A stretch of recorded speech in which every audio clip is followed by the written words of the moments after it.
You're listening to the Full and Thriving Podcast, a place where courageous women come to break free from food obsession, heal their relationship with their body, and strive to live a life that's present, lighthearted, and meaningful.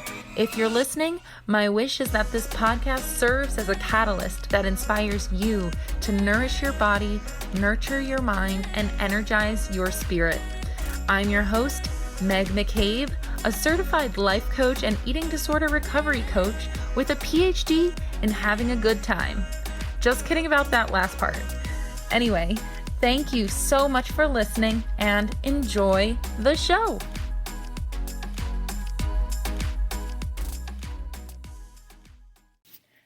Hello, everyone. Welcome to another episode of the Full and Thriving Podcast. It's been a few months since I have done a solo episode, so today I figured would be the day that I dive into a topic that I've had in my mind for a while. And this is sharing with you the 3 most common hangups that I see people fall into in recovery.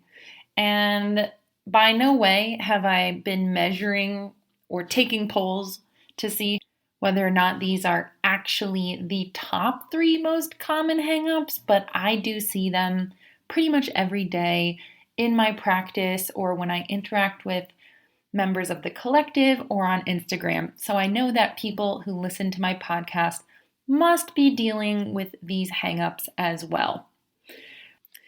And chances are, while you're listening to this episode, you're going to feel a little called out by what I have to say, and just check in with yourself during those moments and just practice radical honesty. If you find that you're connecting with the things I'm saying, I will also be offering different ways and ideas for you to break free of these patterns that are keeping you stuck. So stick with me here and let's just go for it. So the first hang up that I see all the time, especially in the eating disorder recovery space, is that individuals have the tendency to consume and consume and consume recovery content, but they do not take action. So you might listen to every podcast, watch every recovery YouTube video, follow every big name recovery Instagram or TikTok account, and chances are you could probably write a book on everything in recovery that you've learned just by consuming all the content that you have. And I know that people with eating disorders tend to be highly intelligent beings. And so you are probably an A student in the recovery space when it comes to staying up on the reading, listening to the podcast, whatever it has to be. And I'm just here to say, if you fall into that group of people, it is important that you also take action. You are not in recovery if you do not take action. You must apply everything that you've learned in all of this content to real life. So do not let this content consumer mode that you're in trick you into thinking that you're actually actively recovering. Taking action is what puts you from a passive place in recovery to a very active place in recovery. And you need to commit taking small actions every single day. Like, this needs to be a hardcore commitment to yourself. And these actions don't have to be huge, massive actions. They can be small, but those small daily actions add up. And that's what gives you confidence. That's what gives you motivation. And that's where you feel like you're not getting anywhere, but then you look back from where you were a month ago and realize you've made a lot of change. So some of these little actions in recovery might look like reaching out to a therapist and actually getting the ball rolling with that, or scheduling other appointments, maybe challenging fear foods and repetitively doing so. It might be going to a support group for the first time, or making your first attempts at following a meal plan and seeing what that's like for you. Taking action is imperative for your growth and for getting through to the other side of the recovery rainbow, which I literally just made that up, and that sounds kind of nice. So I really want to reiterate here that if you are watching, listening, reading all of this recovery content, that is amazing. I want you to keep doing that, but don't let that be your crutch. Don't get stuck there. That's only part of the work. And I want to acknowledge that doing this does help in conjunction to taking action. So what I love about consuming recovery content is that it fills your mind with recovery thoughts, it fills your heart with inspiration, and it also is a good way to give yourself that recovery education on different paradigms that you don't learn about in health class growing up, the things you don't really learn about, such as the health at every size movement, body acceptance, fat phobia, anti-diet culture, everything that you basically come across when you do consume this content. And if you don't consume the content, it's really hard to access otherwise. So I do want you to continue reading, listening, watching, but now is the time to take action, and that's what I want you to take away here. So call yourself out if you fall into this category, and just challenge yourself to take a small action every day. If you're not sure where to start with this, I highly recommend reaching out to a recovery coach or maybe a dietitian, or on your own, writing out a list of your eating disorder rules and asking yourself, once that list is complete, which rule am I willing to break and how can I challenge myself to do this? And come up with a plan to do that until it doesn't feel like a rule anymore. So that's really number one when it comes to common hangups in recovery.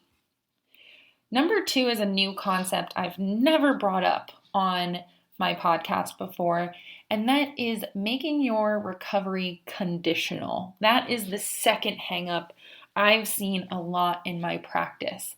So when you make your recovery conditional, this usually looks like that you are willing to, quote, do recovery when all of the stars align.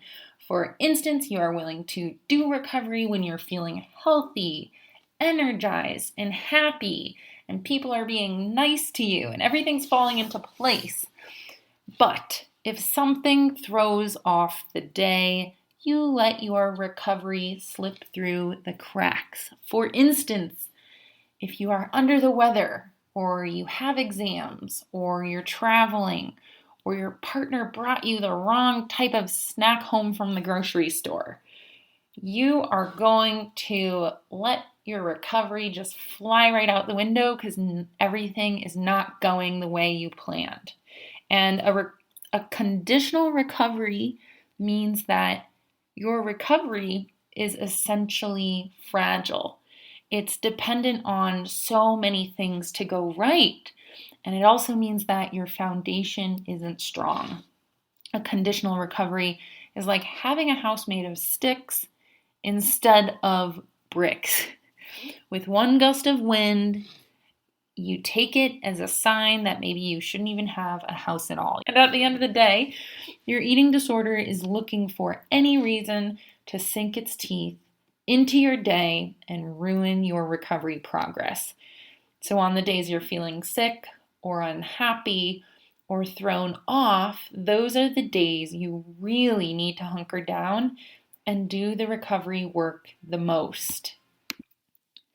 Essentially, you must eat as much on the bad days as you do on the good days, and this is how you keep moving forward and making recovery progress.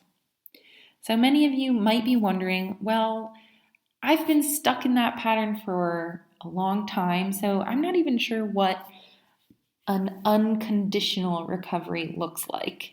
And I also want to use the word unshakable here. And basically, an unshakable or unconditional recovery means that you are committed to doing the recovery work no matter what is happening around you in your life. You do not let external circumstances give you permission to slip back into using behaviors or restricting. Again, your eating disorder is looking for any reason that it can to get you on board with sabotaging recovery. For instance, if you are sick, so maybe you have a fever or a cold, you really shouldn't go through the day restricting. You need to use that day as an opportunity to strengthen your recovery muscle. In this example, it would be wise to say to yourself, yes, today sucks, and I've lost my appetite because I'm sick, but what does my body need right now? What sounds good to me? Is what I need right now to stick to my meal plan even though I don't want to? Maybe it's to do something a little bit more safe today, but make sure it's adequate.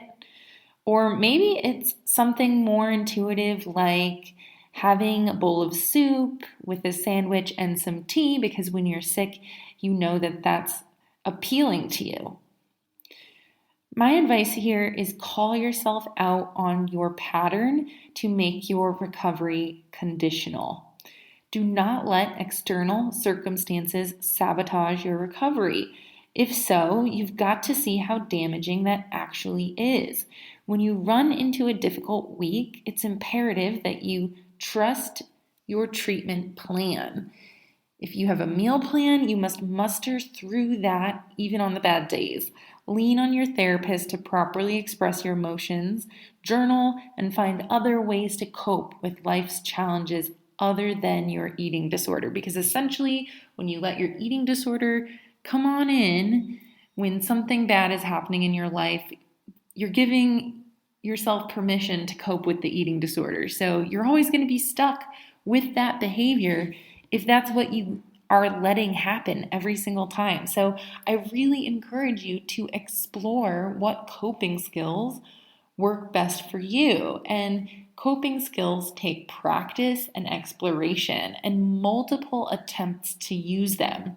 So for instance, I just started learning how to play guitar as a coping skill for feeling overwhelmed, for feeling technology burnout. I've been actively choosing to pick up my new guitar and pick around and have fun and make mistakes and bring myself back to the present moment. And it's been a game changer. Like in the middle of the day, I typically reach a feeling of burnout and exhaustion. And so I've been turning to that. And I've been feeling so much better and more energized than if I were to plow through the day. And in that case, if I still had my eating disorder, I would use the guitar instead of letting my eating disorder take hold. My final piece of advice here is to just be gentle with yourself when things get hard. And remember that being gentle with yourself does not equal letting your eating disorder sneak in. I know that sometimes when we let our eating disorder sneak in, we feel a sense of relief, we feel back in control, we even feel better. So it might feel like you're actually being gentle with yourself to use your eating disorder behaviors. But that is not true. Being gentle on yourself actually means setting boundaries with your eating disorder and making your recovery non-negotiable. So that's number 2. All right. So who's feeling called out on these patterns so far? The third and final hangup that I see quite often in the recovery spaces and in my own practice is going into recovery thinking that you can recover perfectly. And I think the cat's really out of the bag here because as a collective group of people, many individuals with eating disorders, I can't speak for everyone, but many people are self-proclaimed perfectionists. And so we're kind of used to going through life, getting good grades, being a good kid, being a people pleaser, being the person that can take on a huge workload and still manage to have a clean house and a high-powered career and all of those things. Like, we're used to being perfectionists and doing things the best. And recovery is going to give you for a run for your money, and best case scenario here is that recovery teaches you that being perfect at stuff isn't the most important thing at life. I know my idea of being a perfectionist really just went out the window when I started recovery, and that's because I was forced to develop a self-compassionate voice, a flexible mindset, and move forward in life recognizing that mistakes happen. Recovery taught me that you're going to have moments that you can't control where you feel like you royally screwed up. And I quickly learned that mistakes aren't the end of the world, and getting a C for a grade is better than being a perfectionist and burning yourself out completely, working hours and hours and hours to try to control the outcome of that grade. I once heard a life coach say that the problem with perfectionism is that sometimes you're so afraid of failure that you do not show up for the things you really want to show up for. So for instance, if maybe there's a small business you have in mind that you really want to start, but you're afraid to do so because you're afraid of failing. So you just don't pursue that dream of your small business, where someone who's not afraid to fail is okay with submitting some sort of business plan that isn't perfect, but they're at least going to get the ball rolling and take action and eventually make it so that it's a functioning, proper small business where they can start living their dream. So in that example, the perfectionism is really doing a disservice because the feel of failure prevents them from actually showing up for themselves and for their dream. How does this apply to recovery? Well, when people start recovery, they imagine recovery going the ideal way. They imagine that when they sign up for a coach, they are going to do all the assignments, they're going to complete the challenges. If they have a meal plan, they're going to do the meal plan perfectly. They'll be making consistent progress and feel great while doing it. And unfortunately, it's a big smack in the face when they realize that that's impossible. Recovery cannot go that way. It's full of emotions. It's full of fear. It's imperative to have moments of courage and have vulnerability mixed into that. And you can't be perfect if you are trying to break free of something that is a mental illness. It's just a messy process. And I find when people enter recovery, they don't recognize how messy it is. You have to lower your expectations. So, first of all, I know you want to go through recovery and be the perfect role model to others, or be an advocate, or maybe when you recover, you want to have total control over what your recovered body will look like. I'm sure a lot of perfectionists go into recovery saying, oh, well, I'll restore the weight, but it will only be muscle, not so much fat. And I will do it quickly. I can recover faster than everyone else. And I'll become an intuitive eater. I don't even need a meal plan. I'll just be intuitive right away and I'll make my dietitian proud. This perfectionist mindset leads to black and white thinking, and ultimately the black and white thinking of I'm either a success or a failure. So I find that usually there's nothing in between. So these perfectionists are immediately met with something they didn't get an A grade on, and we don't grade you in recovery, but that's the best comparison I can think of is maybe they hit a wall with their meal plan. And yeah, they actually did a really good job with eating regularly, eating adequately, but maybe there were a few moments where they slipped up in the meal plan. Instead of seeing that there was some really great progress made, the fact that they didn't do it perfectly means that they failed altogether. So if we're going back to the grade analogy, these perfectionists don't understand that they can give themselves partial credit and not see their attempts as just immediate failures. So how do you get rid of this perfectionist mindset? My first piece of advice is just lower your expectations. Expect to make mistakes. Expect recovery to be messy. Expect your emotions to be running wild. And then do your best, your ultimate best to try to learn from those mistakes. So plan to learn from those. Plan to face your mistakes, to process everything, to process the mess. And you will be able to move through recovery in that way. It might feel uncomfortable. It might be super ungraceful. Who really cares? The point is that you're committed to showing up for yourself. And then once you can accept that recovery isn't going to look like a perfect experience, I want you to practice self-compassion. My ED helped me build up my self-compassionate inner voice. And just remind yourself that it's okay to make mistakes. It's okay to make perceived failures. It's okay to learn from those moments. It's okay to express frustration. It's okay to express negative emotions. I find many perfectionists come into sessions and it takes a while before they start expressing negative emotions. So sometimes I feel like I get false reports from perfectionists because they don't want to admit that they weren't perfect at it. So let your eating disorder recovery teach you to be less judgmental of yourself and others. Let your eating disorder recovery teach you that it's okay to go with the flow. It's okay to get bad grades sometimes. It's okay to show up to an event late. It's okay to do a project and submit it even though it sucks. Everything is okay.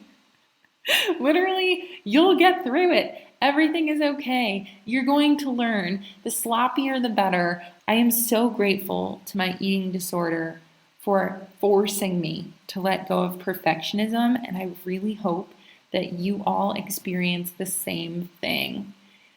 I still don't know if identifying as a perfectionist is healthy in any scenario, because that sets an unrealistic expectation and it sets a level of inflexibility and lack of compassion for yourself. There's nothing that feels better than admitting to yourself that it's okay. It's okay you messed up. It's okay that something went wrong. Even though the outcome wasn't what you wanted, you're going to figure it out. You're going to learn from it. It's a huge relief to not have that sort of pressure on yourself. This might feel uncomfortable to some people, and I'm not saying you have to lower your standards in all areas of your life, but just with recovery, remember that it doesn't have to be perfect, and it's actually going to be messy. That's number 3, my friends. And with that, that concludes my solo show, the 3 most common hangups in eating disorder recovery that I tend to see in my practice. And I hope you enjoyed it.